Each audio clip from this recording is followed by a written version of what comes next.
established themselves early in this game. Brandon Ingram says, hey, man, remember me? And then later, Ingram can't get that one to go, stays with it.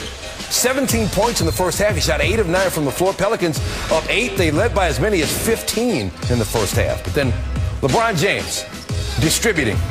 Montrezl Harrell, the recipient there. James, 6 assists in the first half. Took just 3 shots. Let the game come to him. Playing that point guard, point forward position, whatever you want to call it. Anthony Davis got the mid-range game working. And then bodying up on Williamson. Davis, 15 points in the first half. Lakers down 1 at the half. Third quarter. Pelicans are down 2. Williamson. A man his size, able to double clutch, stay in the air, and dunk that. Unbelievable, his athleticism. Finished with 21 points and 12 rebounds. Did I mention athleticism? LeBron James still doing it at 36. Able to get up and throw it down. And then James sizing up the defense, sees the lane, and gets there. Lakers up 10 after 3. Fourth quarter, Pelicans got it back down to 4, but Lakers weren't having it. James to Harrell for the dunk, and then James to Kuzma for 3. 11 assists for LeBron James in this game. 5 minutes to play, Lakers up 17 and running away with it. James out there by himself on the perimeter. 21 points on just 11 shots as the Lakers run away with it. 112-95. They're 11-3. Does it help, though, to have, not to have to play over 30 because you're up by 20? Is that stuff that you can sort of build up and save for later in the season, or is it irrelevant? No, man. I'm 36 years old, 18 years in the league. Ain't no save for something for later on in the season. My body is ready to play whatever I need to play throughout the course of the game. I go hard while I'm out there, and then I start my treatment after the game. So I wish I could bank time. I wish I was Justin Timberlake in that movie where I could bank some time, but I cannot do that at this point. Just still learning with execution and learning that if a player is going to a certain spot, we all still got to figure out what to do and spacing. Sometimes somebody's driving and we have 3 people cutting and nobody to kick it out to. And it's small things like that we just got to fix. LeBron James and Zion Williamson each led their teams with exactly 21 points on Friday, which brings their combined total through 3 meetings to 180 points. Only 3 pairs of number 1 picks have scored more over their first 3 meetings in the common draft era, which dates back to 1966. As promised, Paul Pierce is in the house. Good to see you again, my man. Good to see you. How you doing? Good, good. All right, so the Lakers down 15, and then they just went to another gear and ran away with it. How'd they do it? Well, when you have a top-notch defense and you have LeBron in the locker room at halftime, you're like, guys, we got to take it to another level. I've been on teams, once we won a championship, there was no lead we felt like we couldn't come back from. And being that the Lakers are the champs, they're like, look, it's time to turn it up. We took a half off, let them get their confidence. But look, we got another gear. We're the champs, and they just pressed the button. That's what we used to call it. Let's press the button, guys. Let's show them what we're really about, because to go from down 15 to up 20 points, the Lakers know what they're doing. Frank Vogel said early in the season, and the players said that they were going to have to kind of work this early in the season. No real training camp, no real off season. They were right back on the court after the championship run, and they had a lot of new pieces. But now it seems like it's all working together. How'd they put it together? Well, the guys are buying in. The new guys, Schroeder. Morris is back, a veteran who was there last year. Montrezl Harrell. These guys, they want to win a championship. Those guys are hungry, and they're keeping the energy up when they go into their video meetings, when they have, breakfast at the hotel. Those guys are hungry, and it's keeping this team's energy up. So there's not going to be, I don't expect any Laker hangover, because now LeBron's minutes are down. AD's minutes are down. They got this added depth to where they can kind of cruise through the season but still win a lot of games and turn it up once the playoffs come. James averaging about 32 minutes per night, which is low for him. Yes. And the Lakers now with 5 in a row. All right, we're going to talk Mavs Bucks in just a minute. First, Neil with the highlights. Bartender. How about an old Milwaukee? Bucks and Giannis Antetokounmpo hosting Dallas and Luka Doncic. There's your stars. Here comes your highlight. First quarter, Dallas down 7. Doncic splitting 2 defenders. Boy, he's so good. Nice move right there. Splits them with the hesitation. Milwaukee was up 7 after 1. Let's go to the second quarter. Antetokounmpo. Face full of Opa for Willie Cauley-Stein. Bucks up 10 there. Then Doncic to Wes Iwundu. In the corner three, Doncic had 10.7 assists in the first half. Antetokounmpo had 16 in the first half. Milwaukee up 7 at the break. Skip the third quarter, go to the fourth quarter. We got 4 minutes left to play. The Bucks are up 1.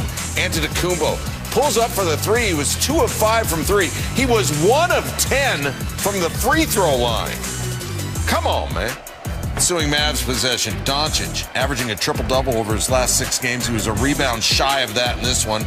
Bank open there, and then James Johnson. He doesn't have to call me Johnson, and the Mavs take a 1-point lead. Bucks have, the Mavs have had the Bucks number, beat them 11 of the last 14 times. Chris Middleton stands watching the game and goes, the 2 biggest buckets in this game were Chris Middleton's threes. They better be in the highlight. They're in the highlight. Chris Middleton goes 4 of 9 from 3, has 25. Mavs call a timeout. All right, here we go. They've got 1 timeout left. Now, entering the final minute of play, Doncic 1 of 6 from 3, under 30 seconds to play. Mavs down 2. Trey Burke shoots the 3. Cauley-Stein, offensive rebound. He finds Porzingis. After Burks to Porzingis. Notice Doncic did not touch the ball, and afterwards said, hey, what about that timeout? Had the timeout, did not use it. Rick Carlisle says, hey, we'll handle that internally. You can see Doncic frustrated. Okay, we got under 2 seconds. One of the Lopez brothers at the free throw line. That's Brooke. Misses. Doncic. Off the board, no good. Antetokounmpo 31, Doncic 28 and 13. The Bucks 112-109. We'll show him bodies. He wasn't able to get the easily 2-step back that he loves to do. We just made him pass the ball. It's hard. You got to be locked in for 48 minutes. But I think Drew, everybody behind Drew, did a great job, switching. And when he was going downhill, we were right there. We played bad. I'm going to say that. I think we played bad. It wasn't our good game. But, we hang up there. We had a chance to go up in that situation. So I think we did some good things even on a bad night. Great player, great sweatshirt.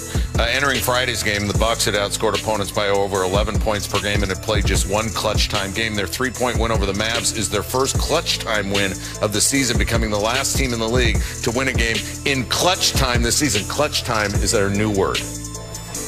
All right, so they get the clutch time win. It's a close game, Paul. Mm-hmm. And Giannis Antetokounmpo is 1 for 10 from the free throw line. How much of a concern is that for you? Well, that has to be a huge concern. And this was the concern last year about the Bucks and why people didn't pick them to go to the finals or win it last year, because down the stretch you have to wonder, could Giannis make free throws? Could he be that guy? And you see this year, this is their first clutch time win. And thanks to their defense down the stretch on Luka Doncic, and then Middleton coming up with some big threes, that was the biggest question. Who's going to be the closer for Milwaukee?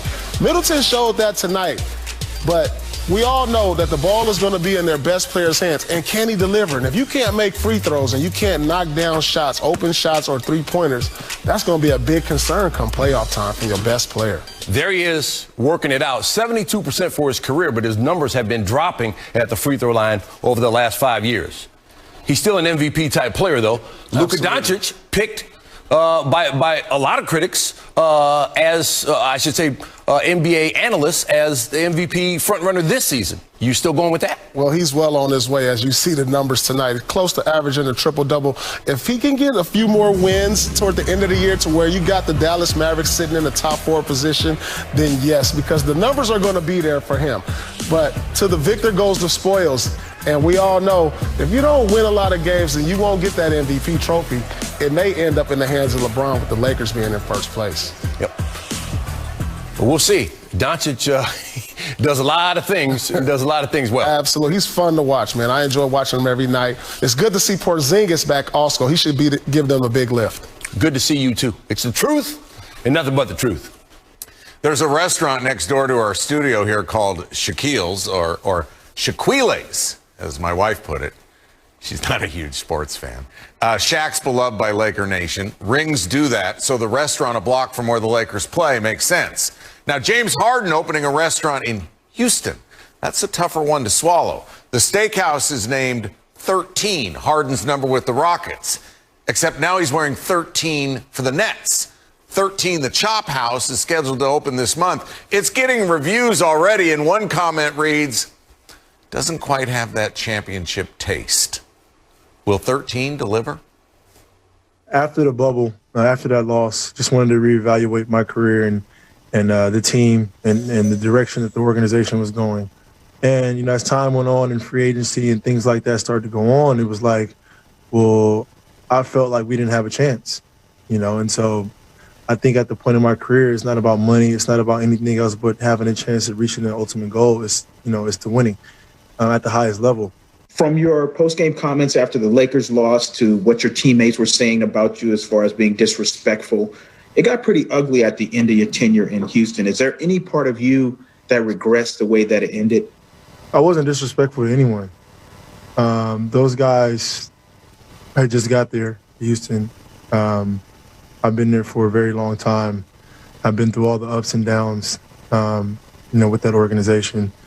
And I wasn't disrespectful towards anyone. You know, I just made a comment.